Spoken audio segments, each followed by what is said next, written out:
on se retrouve du coup pour la FAQ. Je vous avais demandé de me poser des questions.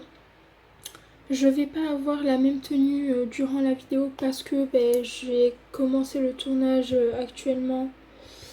On est vendredi 7 août et à mon avis je finirai le tournage un autre jour.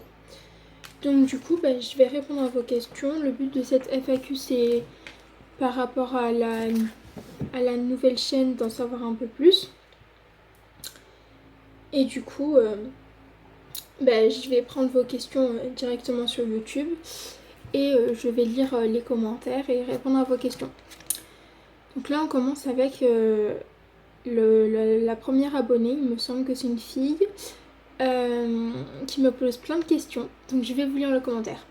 Coucou, j'ai découvert ta chaîne récemment avec tes roleplays ASMR que j'adore. Je continuerai de regarder tes autres vidéos également. Pour la FAQ, voici mes questions.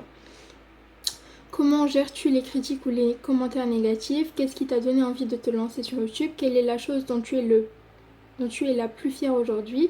Depuis quand chantes-tu et comment cette passion est-elle née? As-tu une chanson qui a une signification particulière pour toi?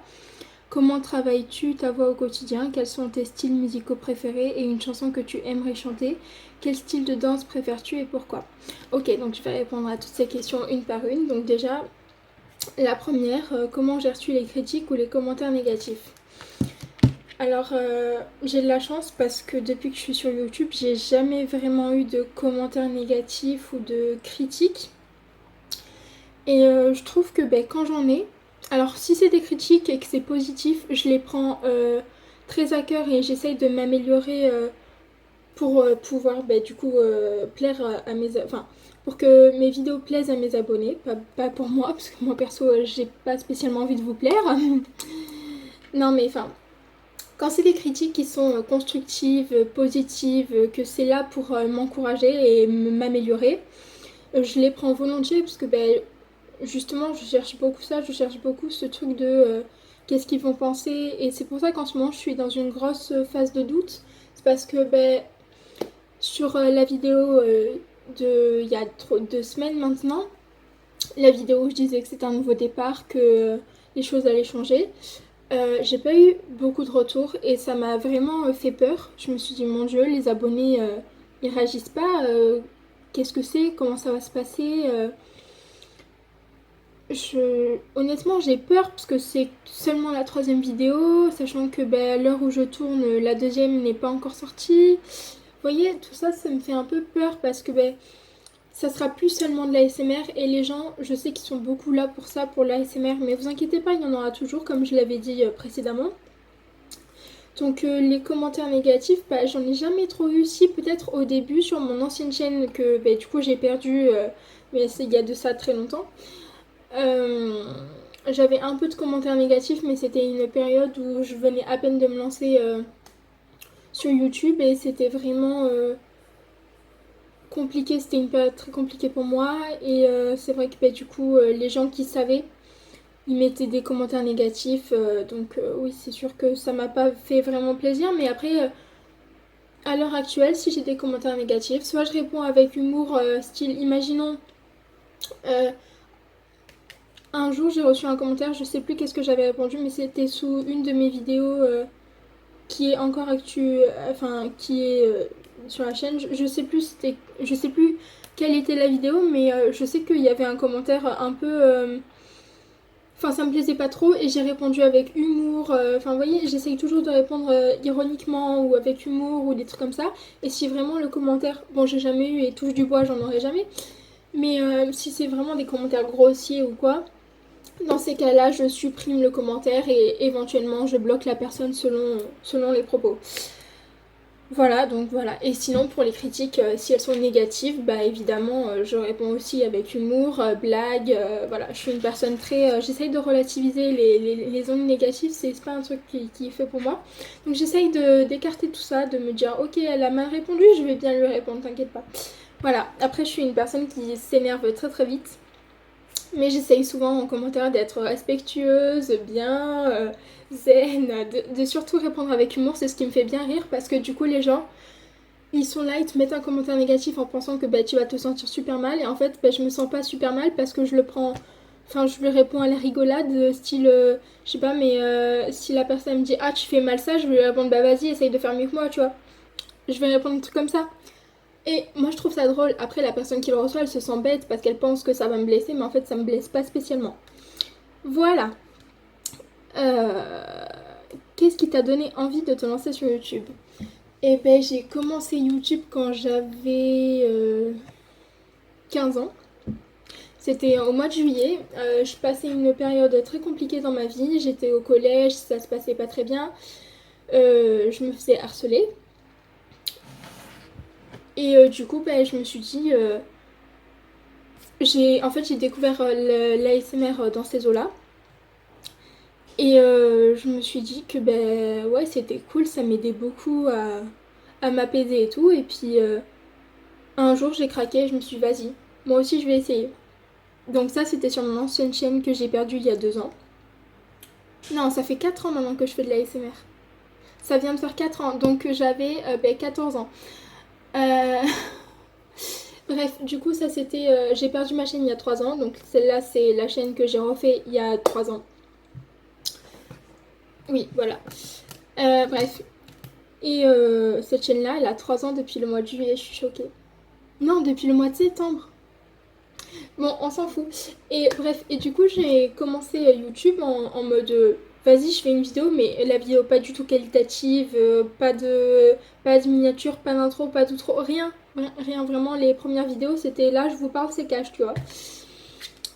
Donc j'ai commencé comme ça, et puis ma foi, ça plaisait aux gens, quoi. Et donc ben, j'ai continué, et en fait, c'est un peu ce qui m'a sauvée, entre autres, parce qu'il y a aussi la musique, la lecture, la danse, bref, tout ça, ça m'a beaucoup sauvée. Mais c'est vrai que YouTube, bah, ça m'a appris que, en fait, j'ai pas besoin des gens pour. Enfin, j'ai pas besoin de.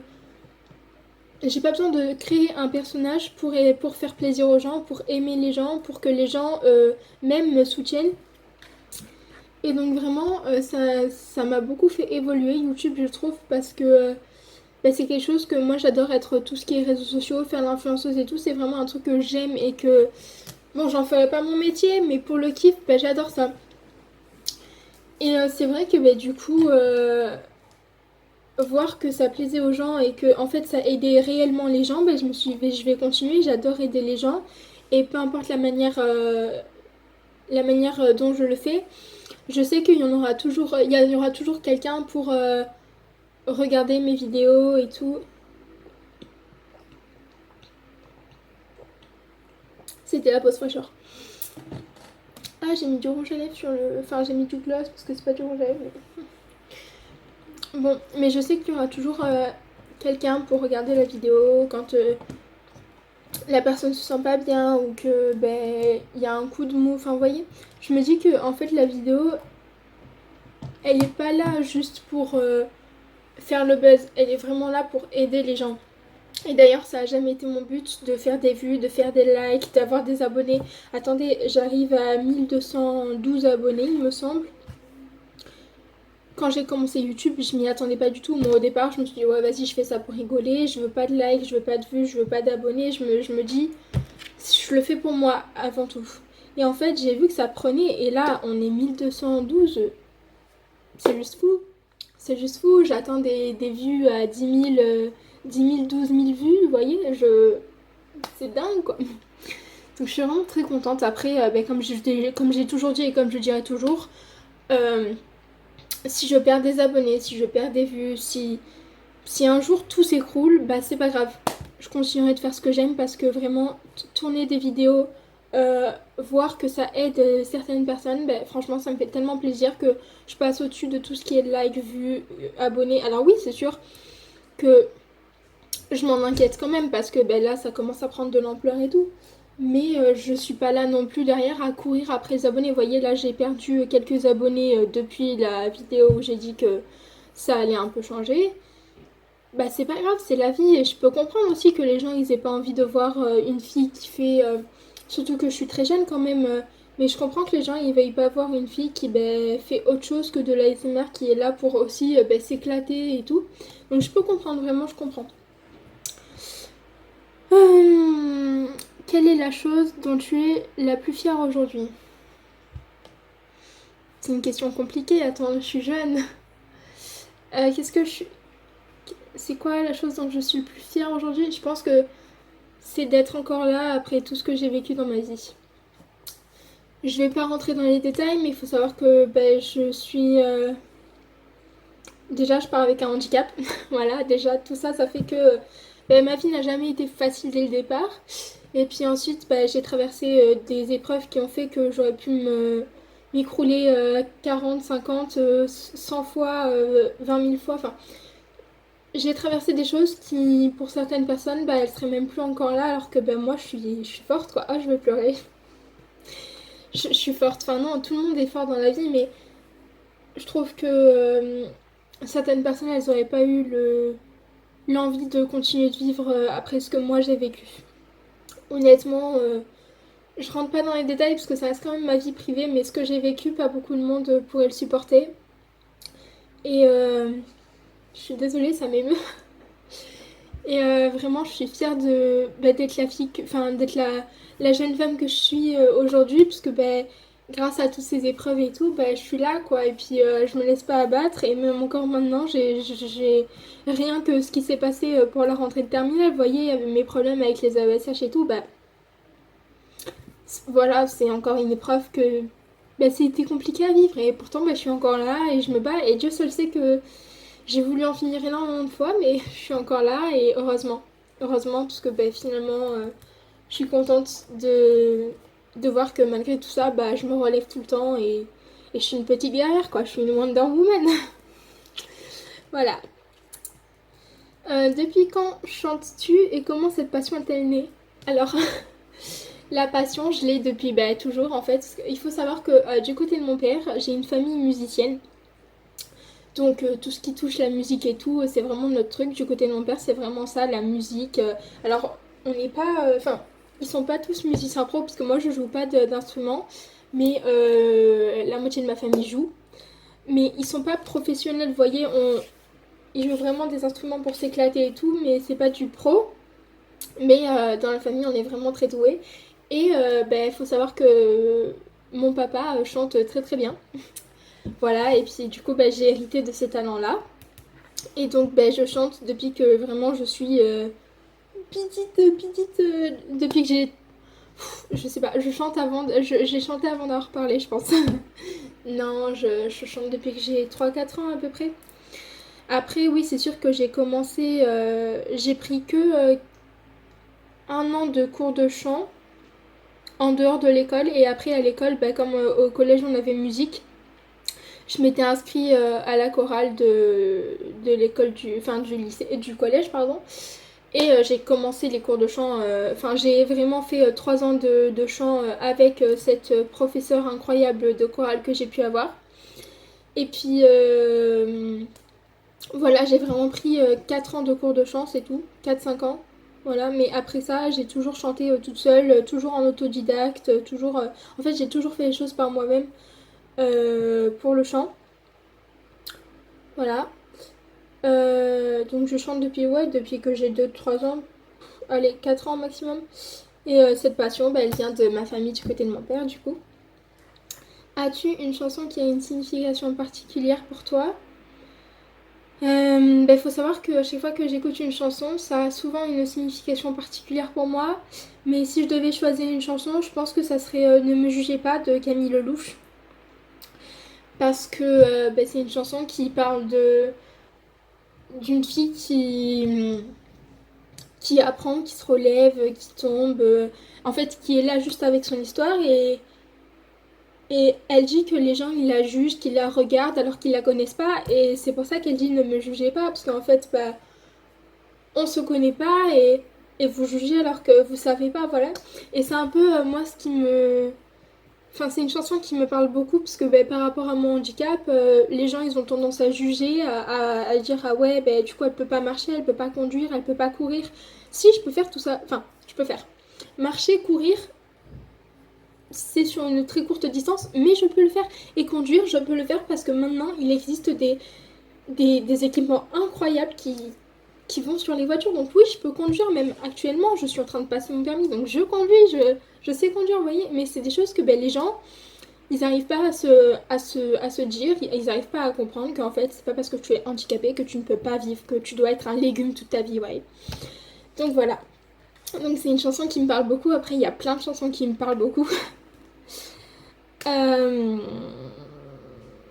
Comment travailles-tu ta voix au quotidien? Il faut savoir que je travaille absolument pas ma voix. C'est un truc que je faisais quand je prenais des cours de chant un petit peu, mais sinon ça me saoule en fait. Si des fois quand j'ai un peu mal à la gorge, je fais comme ça parce que ça détend les cordes vocales. Mais sinon, à part faire la loli, je fais absolument rien. Ma voix, je l'échauffe pratiquement jamais, sauf si je dois chanter des grosses chansons ou avant une représentation sur scène ou quoi. Oui, là, je m'échauffe, c'est logique. Mais sinon, quand je chante comme ça à la maison, genre que je fais des petits genre quand je chante une musique, si je fais karaoké à la maison, j'échauffe pas ma voix, hein, je chante comme ça, genre je chante si l'homme marche, si l'homme court, s'il paie sur terre et vit au grand jour. J'échauffe pas ma voix, hein, je chante comme ça dans la maison. Hein. Mais sinon, si c'est des grosses chansons style Johnny Hallyday ou quoi, oui, j'échauffe ma voix. Oui, je chante du Johnny Hallyday à mes heures perdues, ça m'arrive. Bon, ça reste quand même des chansons plus ou moins faciles à chanter, hein, parce que voilà. Donc non, je travaille pas spécialement ma voix, sauf lors de représentations ou si j'ai mal à la gorge, je suis malade ou quoi. Sinon, je prends pas spécialement soin de ma voix. Le sommeil, c'est très très important. Voilà, c'est comme ça que j'ai de la voix et que je sais que je peux chanter comme je veux tant que j'en ai envie. Le sommeil, c'est magique. C'est vraiment magique pour prendre soin de sa voix. C'est le sommeil, c'est la clé du succès. Je vous le dis. Quels sont tes styles musicaux préférés et une chanson que tu aimerais chanter? Alors mes styles musicaux préférés, j'écoute de tout, donc je peux passer très bien. En fait, c'est simple parce que on sait jamais quel âge j'ai avec la musique, parce que je peux très bien écouter Maître Gims maintenant et passer de Maître Gims à Edith Piaf. Vous voyez? Donc j'ai pas de style musicaux particulier que je préfère, mais j'écoute beaucoup de musique pop. Ben en fait c'est le style de maintenant, quoi, la pop. J'écoute de tout, de la K-pop, du rap, du chata, euh, des musiques étrangères. Enfin, vraiment j'écoute de tout, mais quand je dis de tout, c'est que ma playlist elle est vraiment aléatoire. Genre je peux passer de, ben, comme je vous ai dit, je peux passer de Edith Piaf à Maître Gims, à Lazara, vous voyez, enfin, je passe de tout. Écouter Louane, puis passer à Johnny Hallyday, puis repasser à Michel Sardou. Enfin, vous voyez, j'écoute vraiment des musiques comme ça. Et quelle chanson j'aimerais chanter? Oh purée, il y en a plein que j'aimerais chanter, mais que ben, soit j'ai pas la voix pour, soit j'arrive pas et j'ai pas la technique non plus. Une chanson que j'aimerais beaucoup chanter, que j'aimerais savoir chanter, une chanson que j'aimerais chanter. Ah, c'est dur, j'en chante plein, moi, des chansons. Je pense une chanson que j'aimerais chanter. Je crois que c'est L'envie de Johnny Hallyday. J'adore cette chanson et j'ai vraiment envie d'essayer de la chanter, mais j'ai trop peur de me péter les cordes vocales. Voilà. Et comme c'est une grosse chanson, j'ai pas encore essayé, mais un jour, peut-être j'essaierai. Quel style de danse préfères-tu et pourquoi? Quel style de danse préfères-tu et pourquoi?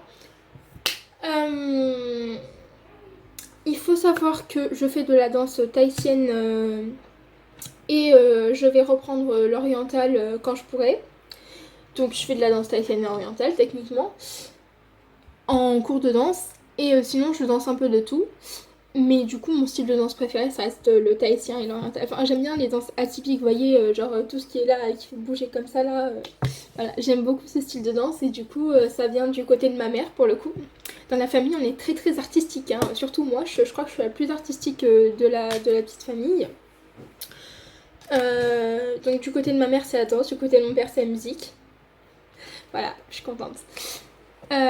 Pourquoi je préfère le tahitien? Parce que c'est un truc, enfin j'ai toujours été attirée par les îles polynésiennes et tout. Et Disney m'a, en fait, Disney fait tout. Non, Disney m'a beaucoup inspirée aussi. par rapport à tout ce qui était les îles polynésiennes et tout, déjà avec Lilo et Stitch. Et puis ensuite, ça allait très très vite, parce que Lilo et Stitch, ça a vraiment été le truc qui m'a fait dire ah ouais, je veux faire la vainée. Voilà, je veux être une vainée. Et ensuite, avec Vaiana, bon, c'est sorti bien plus tard, mais Vaiana aussi, ça a vraiment été un coup de cœur. Et je suis très fière de danser du tahitien, parce que c'est vrai qu'on n'en trouve pas partout des danses comme ça, mais le tahitien, j'ai vraiment de la chance d'avoir ça près de chez moi. Et du coup, voilà, j'adore danser le tahitien avant tout parce que j'adore danser. Et pourquoi je danse du tahitien? Comme je l'ai dit, c'était par rapport à Disney. Et puis en fait, quand j'étais petite, j'aimais beaucoup tout ce qui était atypique, tout ce qui venait pas de chez nous en France. Alors même si les îles polynésiennes, elles sont françaises, c'est vrai que tout ce qui vient pas de vers chez nous, ben, c'est super joli. Et moi j'avais vraiment envie de découvrir ce style de danse là et tout. Et en fait ça m'a plu. Et maintenant ça fait 12 ans que je danse du tahitien. Peut-être que je vous montrerai en short ce que ça donne et tout, vous inquiétez pas. Bon, c'est la fin pour ce commentaire. Je vous dis à tout de suite pour la suite de la vidéo. On y va, jour 2 du tournage de la FAQ et j'espère dernier jour. Et donc je vais répondre encore à 2 commentaires parce que j'ai regardé que le rush que j'ai fait pour la première partie de la vidéo, il durait déjà 20 minutes, un truc comme ça. Donc je vais prendre encore 2 commentaires et après j'arrête la vidéo. Ok, donc on y va. Tes youtubeurs préférés? Alors je regarde un peu de tout sur YouTube, c'est-à-dire que peu importe le youtubeur, genre je peux regarder McFly et Carlito, même si c'est pas des... Enfin, à l'époque c'était des youtubeurs que j'aimais beaucoup, maintenant ça dépend les concepts qu'ils font. Donc ouais, McFly et Carlito j'aime bien. Mais le youtubeur que je regarde le plus, je crois que c'est mon préféré, je pense. Je pense que c'est Joyka. Parce que Joyka j'aime beaucoup, genre toute la bande de Joyka, Mastu et tout. J'aime beaucoup ces youtubeurs là. Sans parler en ASMR, hein. J'aime beaucoup ces youtubeurs, Squeezie et tout. J'aime beaucoup Maxime Biaggi aussi, Jilcy. Enfin voilà, que des youtubeurs comme ça, j'aime bien. Je trouve ça cool et tout. Enfin vraiment, c'est des youtubeurs que j'apprécie particulièrement, qui me font rire et tout. Après évidemment, je regarde un peu de tout, hein. Je suis pas concentrée que sur ces youtubeurs là, mais c'est vrai que c'est des youtubeurs que quand ils sortent une vidéo, je suis méga contente. Ah, il y a aussi Noelito que je regarde beaucoup. Il me fait trop rire ce mec. Vraiment, j'adore ses vidéos. Aussi sur les réseaux sociaux, style Insta, TikTok et tout. J'adore vraiment. Il est incroyable ce mec. Il me fait trop rire. Bref, voilà. Mes youtubeurs préférés sans compter l'ASMR, c'est ça. Et après, en ASMR, j'aime bien Alteane. Enfin, elle a PS de ouf, Alteane. Vraiment, j'adore. Ensuite, dernièrement, je suis tombée sur un gars qui s'appelle Lake ASMR. Vraiment, j'adore ce qu'il fait. Je suis trop fan. Mais j'aime bien les mecs en ASMR, je sais pas, je trouve qu'ils ont un truc quand même. Bon, après, majoritairement, c'est des femmes, les youtubeuses que je regarde. Mais il y a quelques mecs qui arrivent à me faire décrocher le abonnement. Voilà. Non, mais je pense que Alteane et Lake en ce moment, c'est mes 2 favoris. Tina ASMR aussi, j'aime bien Tina. Voilà, après, je sais pas trop. Donc voilà pour mes youtubeurs préférés. En termes d'ASMR aussi. Ensuite, ta pire honte. Ma pire honte. Faut savoir que je suis pas souvent honteuse parce que, par exemple, quand moi je vais faire un truc qui peut paraître gênant pour les autres, moi je vais pas trouver ça gênant, je vais trouver ça hyper drôle. Enfin, il faut savoir que je ne trouve pas beaucoup de choses gênantes. Si c'est gênant, c'est que... Pourquoi j'ai les cheveux qui font ça là? Oui, c'est la première fois que je détache mes cheveux depuis un long moment. Je me sens un peu oppressée. Non, ma pire honte, bah du coup, ouais, comme je suis jamais trop gênée de ce que je fais et tout, enfin, si les gens me trouvent gênante, bah moi non. Donc en fait, je m'en fiche de savoir comment je parais aux yeux des gens, tant que moi ça me plaît. Donc c'est vrai que je suis pas hyper honteuse, mais si je dois dire ma pire honte, ah si, je sais. Pour le coup, c'est vraiment une honte, mais pas une honte style ah ah ah, c'est pour rire et tout. C'est vraiment une honte style souvenir très triste. Je vais pas trop rentrer dans les détails, mais en primaire, c'était l'heure de manger à la cantine et tout, et on va manger. On va manger et tout. Et à l'époque, faut savoir que j'ai pas beaucoup d'amis parce que par rapport à mon handicap et tout, les gens ils sont un peu bêtes et ils se disent ouais elle est bizarre, on va pas aller vers elle. Donc il faut savoir que j'ai pas beaucoup d'amis et donc je mange à la cantine avec le très peu d'amis que j'ai, sauf que moi à la cantine je mangeais pas beaucoup. Donc il faut savoir que je finissais très très vite mes repas. Et donc je prends mon plateau, je vais débarrasser, tout se passe bien. Il y a des garçons qui sont de base censés être mes amis aussi, parce qu'il faut savoir que je traînais avec des filles, mais je traînais énormément avec les garçons. Et du coup, ces garçons-là, tranquilles, ils débarrassent avec moi. Je me dis, ah cool, je vais avoir des copains pour jouer. Ma foi. Je sors de la cantine, j'ai pas eu le temps de passer la porte, qu'il y a un des garçons que je considérais comme mon ami, qui, comment dire ça sans vraiment explicitement en parler, bon, en gros, j'étais habillée. C'était l'été, hein, donc il fait chaud. Tu mets une jupe, un t-shirt, ça cosy, voilà. Et il faut savoir que ce garçon-là, il a décidé de craquer et il m'a. Comment je peux dire sans que ce soit trop expliqué. Je sais pas. Mais bref, ce garçon-là, il m'a déshabillée, mais pas le haut, vous voyez, le bas, voilà. Donc je me suis retrouvée sans rien dans la cour. Devant 500 élèves. Voilà, c'était sympa. Voilà, donc je pense que c'est le jour où j'ai été le plus honteuse. Euh, mais à part ça, c'est un souvenir triste parce que oui, forcément, tu comprends pas, t'as 8 ans et puis t'arrives ça, voilà. Tu te dis mon dieu, qu'est-ce qui se passe? Je suis à Walpé dehors dans la cour.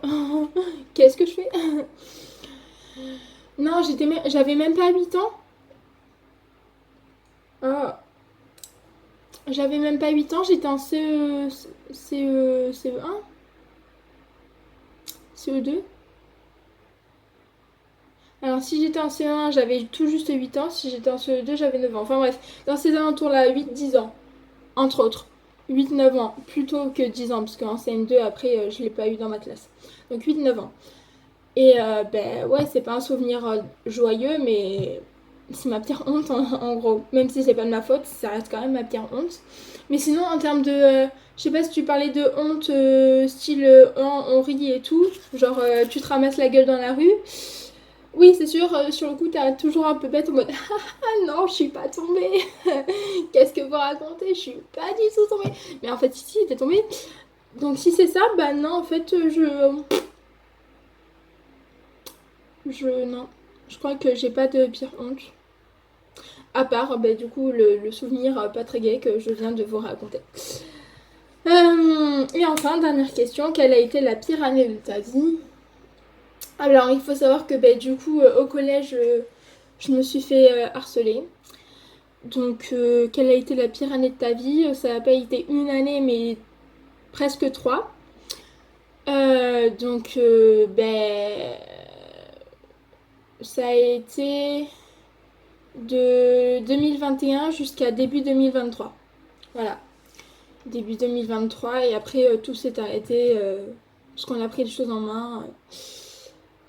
Du coup, voilà, mais on a pris les choses en main. J'avais déjà pris les choses en main à l'époque, mais on m'écoutait pas trop. Et quand on a su que c'était vraiment véridique et que là, fallait faire quelque chose, on a pris les choses en main.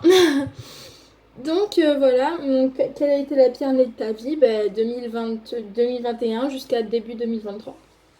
Début 2020. Non, attendez, non, c'est pas ça, c'était fin 2020, parce qu'il faut savoir que l'année scolaire, elle commence en 2020. Donc fin 2020 Non, attendez, je raconte de la merde. 2020-2021, 6e. 2021-2022, 5e. 2022-2023, 4e. 2023-2024, 3e. Ah, alors attendez, j'ai un doute. Non, ça a commencé fin 2021, pardon. Oui, voilà, vers la fin 2021. Jusqu'en début... non, jusqu'en fin 2023. Oui, parce que je suis rentrée en 3e, du coup c'était 2023. C'est ça. Bref, en gros, ça a duré 2 ans, 2 ans et demi, un truc comme ça. Voilà, donc voilà pour ce commentaire. Et un autre, attendez, il faut que je retrouve la vidéo. Parce que là, c'était pas sur la vidéo, c'était sur le post que je vous avais mis afin de répondre aux questions. Afin de pouvoir faire la FAQ. Alors, attendez. Pour la FAQ, après avoir reçu toutes les questions, quelle était la question que tu aurais... Oula, attendez, je recommence. Pour la FAQ, après avoir reçu toutes les questions, quelle question aurais-tu aimé recevoir et réponds-y. Ok, donc je réponds à la question à laquelle j'aurais aimé recevoir. Quelle question j'aurais aimé recevoir? Ben, je sais pas. Honnêtement, je sais pas. Genre, j'avais pas de... En fait, quand j'ai fait la FAQ, j'avais pas de questions spécifiques, si ne serait-ce que un petit peu sur mon handicap, parce que j'ai vu que ça revenait beaucoup. Donc je pense que ouais, la question que j'aurais aimé qu'on me pose, c'était reparle de ton handicap, ou un truc comme ça, s'il te plaît. Enfin, j'aurais aimé de dire en quoi ça consiste, un truc comme ça. Je pense que j'aurais aimé que la question soit sur mon handicap, vu que j'avais vu que dans les précédentes vidéos, c'était un commentaire qui revenait assez souvent quand même. Donc ouais, alors j'avais déjà fait une vidéo dessus, mais pourquoi pas refaire une vidéo là-dessus si ça intéresse les gens, dites-le moi en commentaire. Mais donc pour tout vous dire, j'ai fait un AVC dans le ventre de ma maman, donc c'est-à-dire que je suis semi-paralysée du côté droit.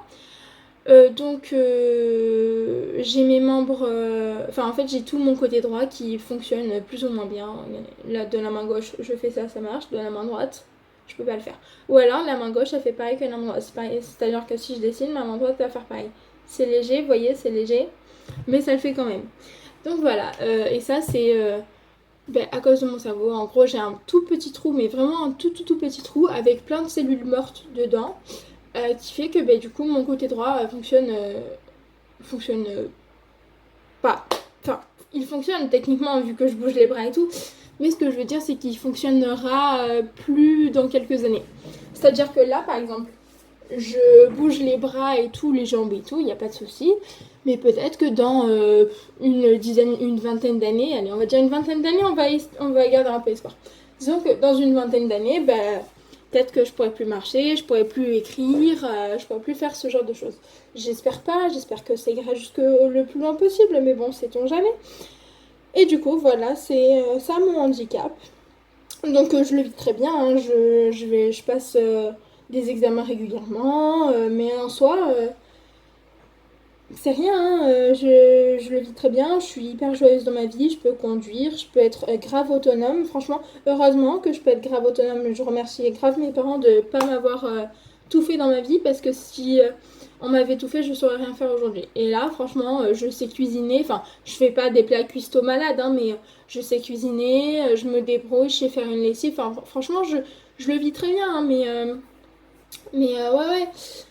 Non, franchement, faut pas se dire que dans 6 ans, je suis un légume déconfit à plus savoir rien faire, hein. C'est pas parce que je vivrai peut-être seule plus tard et tout que je saurai rien faire. Non, franchement, je suis trop contente de passer au-delà de ça. Alors oui, il y a des moments où c'est pas toujours joyeux. Là, par exemple, je sais que fin août, le 21, je vais aller à l'hôpital toute la journée pour faire des examens, pour rencontrer des nouveaux médecins, parce que je suis adulte et que je vais plus dans le service enfant. Donc forcément, il faut que je retrouve des nouveaux médecins, une nouvelle équipe. Il n'y a pas de... Oui, c'est sûr que là, pour le coup, ça sera un moment compliqué, parce que peut-être qu'on m'annoncera des choses que j'ai pas spécialement envie d'avoir. Forcément que de temps en temps, j'ai des problèmes qui surviennent alors que de base tout va bien dans ma vie, mais c'est les aléas du direct en fait. Mais non, franchement, je le vis bien, même si je vais pas sauter de joie en mode yes, je suis handicapée et tout, c'est sûr, mais je suis pas là non plus à m'en plaindre. En fait, j'ai jamais appris comme j'ai toujours appris à me débrouiller par mes propres moyens et à me dire bah t'y arrives pas, bah vas-y tu vas y arriver. J'ai tellement été dans cette mentalité-là depuis que je suis toute petite qu'en fait, bah, dès qu'on me dit ah tu veux que je te le fasse, je dis ben non pourquoi faire, enfin je suis pas une assistée, je vais savoir le faire quand même, je suis pas con. Ah voilà, et après bah, c'est la vie quoi. Moi je me dis que bah, si je m'arrête dès que j'ai le moindre petit souci dans ma vie, bah, en fait bah, depuis j'aurais été juste un légume quoi. Moi j'ai pas envie d'être ça, je veux vraiment vivre ma vie, kiffer, tester des choses. Enfin vraiment c'est vraiment quelque chose qui me tient à cœur plutôt que de rester là à rien faire et devenir un putain de légume comme ça quoi. Voilà, moi je suis pas comme ça. Moi je suis une fille pleine de vie. Moi je saute partout, wouhou, je fais la fête et tout. Enfin voilà, je suis ce genre d'enfant et pas. Enfin non, maintenant je suis une adulte, je suis plus une enfant. Je suis ce genre d'adulte et voilà, et je suis pas le genre à me laisser aller dès qu'il y a le moindre souci. Voilà, voilà. Bref, je suis trop contente d'avoir fait cette FAQ. J'espère que ça vous a plu. Dites-moi si vous avez. Enfin, dites-moi en commentaire ce que vous voulez en fait. J'aime bien recevoir des commentaires, j'aime bien y répondre. C'est vraiment un truc. Mais bref, voilà, je vous fais plein de gros bisous et puis je vous dis à la semaine prochaine.